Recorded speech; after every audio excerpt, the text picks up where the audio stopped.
What is a mildly disturbing fact? The farthest point on the planet you can be from civilization in any direction is a blip in the Pacific Ocean called Point Nemo. If you were stranded there, you'd be thousands of miles away from help, and it would be very unlikely you'd be seen or rescued as cargo ship routes don't go near it. To put the distance into perspective, the closest people to you would be the crew on the ice. Moths will vibrate their genitals as a way to prevent a bat's screeches, echolocation, from hitting them. Dolly Parton lost a Dolly Parton look-alike contest to 6-foot overly exaggerated fake-breasted drag queen. And after the show the winner walked up to Dolly Parton and said her tits were too small. That is my favorite random mildly disturbing fact. It's physically possible to die of a broken heart. It was seen in either mice or frogs. After them having a large emotional response to something, their heart valves collapsed. That sound you hear on cartoons when planes, or anything, goes into a dive was taken from an Nazi dive bomber as a form of psychological warfare, and it is likely that particular recording was the last thing someone heard. Research due 87 Stuka-Jericho trumpets.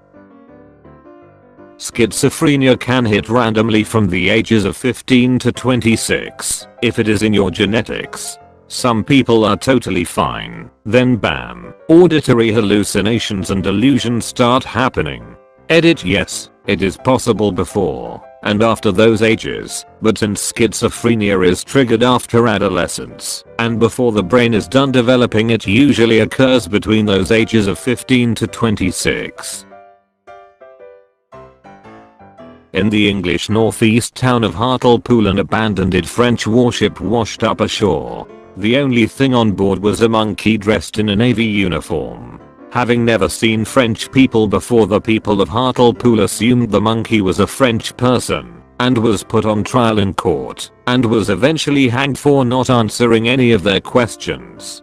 People from Hartlepool to this day are called monkey hangers as an insult, and the town has statues of monkeys all over.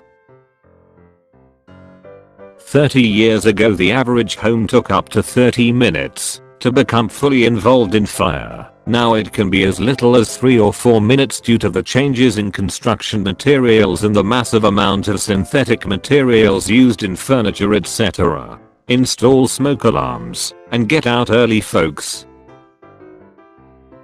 Prions. When proteins in your body misfold, they create prions, which then infect neighboring proteins, causing them to misfold, creating a chain reaction and eventually eating holes in your brain. All known prion diseases are fatal.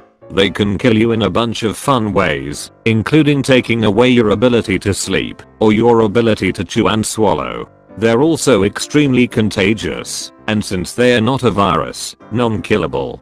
And to top it all off, symptoms can take years to appear. So you can be infected with prions in your system right now and not know it.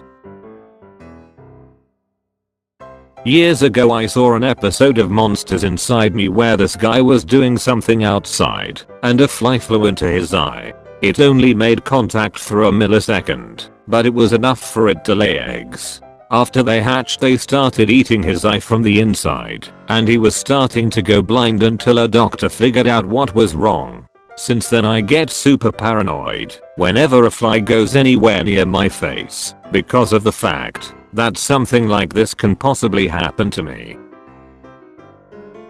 That 2016 some countries were flooded with these killer clowns harassing people and actually being a long time problem for police all around, but nobody talks about it anymore. It's like it never even happened. Thinking about how far the purchasing power of the US dollar has slipped not only scares me, but pisses me off. I was watching that Ted Bundy documentary on Netflix, and there's a girl in there who starts talking about how she got a part-time job at the gas station, and she was able to afford her dream car, a new Camaro, late 70s. I went out to dinner with my godparents the other night, and brought this up. My godfather says, "Yep, IDK man, that's just the way it was." Blows my mind. I'm 29 meters working 60 hours a week and still struggling hard financially. I'm a paramedic, and I always make a point to remind my partners and the nurses I deal with of how you smell stuff. When I bring in a truly malodorous, stinky, my first thought is that when you smell something, that means microscopic pieces of whatever you're smelling have made their way up into your sinuses and have bonded with a receptor that allows you to sense their presence. After you smell them, your body breaks them down, and whatever you've smelled becomes you. I'm literally a piece of shit for having worked EMS for this long. 10% of the population are estimated to have engaged in incestuous sexual contact based off of an anonymous review. This means that in your life statistically 1 in 10 people you have met have committed incest. As many do not report such acts even in blind surveys, the reality is that this number is probably actually higher. In 1847 there was a surgery done in 25 seconds. It was done so fast that the surgeon cut off his assistant's fingers, who then died along with the patient, and a spectator died from shock, resulting in the only surgery with a 300% mortality rate. I saw this in WTF 2 days ago and has stuck with me ever since. A picture about rabies. I'll copy and paste the post I saw, which credits the original poster with thanks to /u/hotdogen.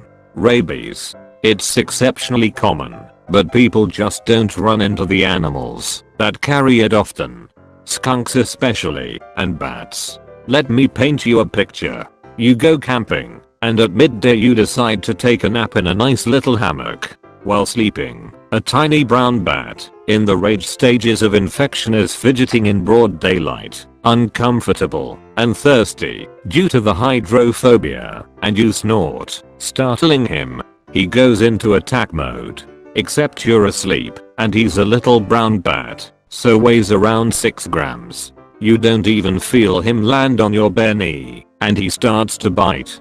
His teeth are tiny, hardly enough to even break the skin, but he does manage to give you the equivalent of a tiny scrape that goes completely unnoticed. Rabies does not travel in your blood. In fact, a blood test won't even tell you if you've got it. Antibody tests may be done, but are useless if you've ever been vaccinated. You wake up none the wiser. If you notice anything at the bite site at all, you assume you just lightly scraped it on something. The bomb has been lit, and your nervous system is the wick. The rabies will multiply along your nervous system, doing virtually no damage, and completely undetectable. You literally have no symptoms. It may be 4 days, it may be a year, but the camping trip is most likely long forgotten. Then one day your back starts to ache. Or maybe you get a slight headache. At this point, you're already dead. There is no cure. The sole caveat to this is the Milwaukee Protocol, which leaves most patients dead anyway, and the survivors mentally disabled, and is seldom done. See below. There's no treatment. It has a 100% kill rate. Absorb that. Not a single other virus on the planet has a 100% kill rate. Only rabies. And once you're symptomatic, it's over. You're dead.